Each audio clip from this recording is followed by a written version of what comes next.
Արդարադատության նախարարությունն ու ենթակա կառույցները 2024 թվականին պետական տուրքերի գծով բռնագանձել են 879 միլիոն դրամ։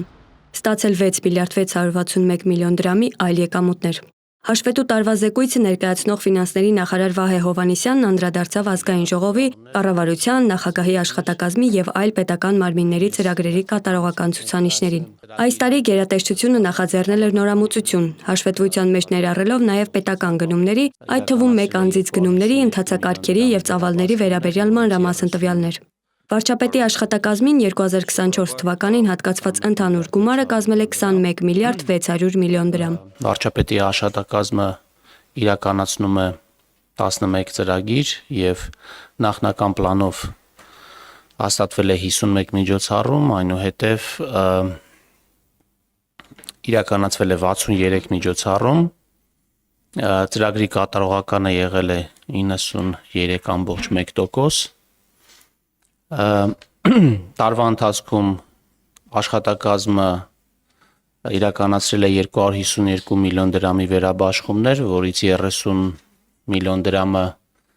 մեկ կառավարության որոշմամբ, իսկ 221 միլիոն դրամը ծանոթագրերով։ Գնումներ իրականացվել են 1 միլիարդ 902 միլիոն դրամի, որից մեկ անձից գնումները կազմել են 346 միլիոն դրամ, որը կազմում է ընդհանուր գնումների 18%-ը։ Պատգամավորները հետաքրքրվեցին, թե ինչ աղբյուրներից է ֆինանսավորվում կրթվելը նորաձև է ծրագիրը։ Կառավարության աշխատակազմի ղեկավար Արայիկ Հարությունյանի խոսքով ծրագիրը իրականացվում է պետական միջոցներով։ Վարչապետի միջոցառումն է, վարչապետի առաջնահերթ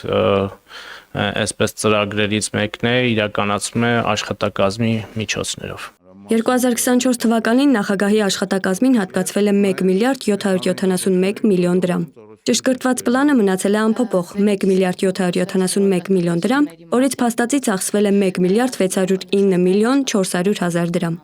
Աշխատանքի վարձատրության ուղղված միջոցներից շուրջ 11 միլիոն դրամ է տնտեսվել։ Էներգետիկ, կոմունալ եւ կապի ծախսերից 29.9 միլիոն դրամ։ Գործուղման ծախսերից 27.2 միլիոն դրամ, աշխատակազմի մասնագիտական զարգացման ծառայություններ հոդվածով 23 միլիոն դրամ,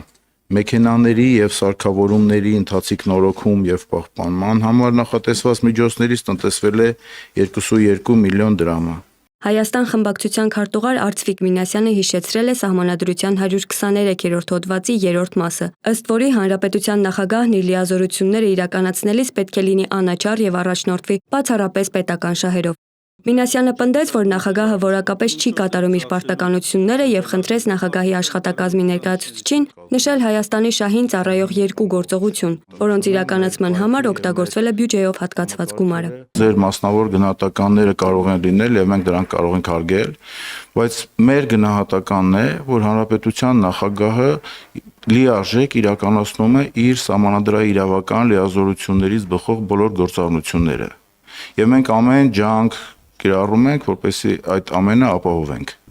Խաչատուր Պողոսյանը հայտնել է, որ նախագահի աշխատակազմը կատարել է վերանայված պլանի 90.5%-ը եւ խնայել է 162 միլիոն դրամ։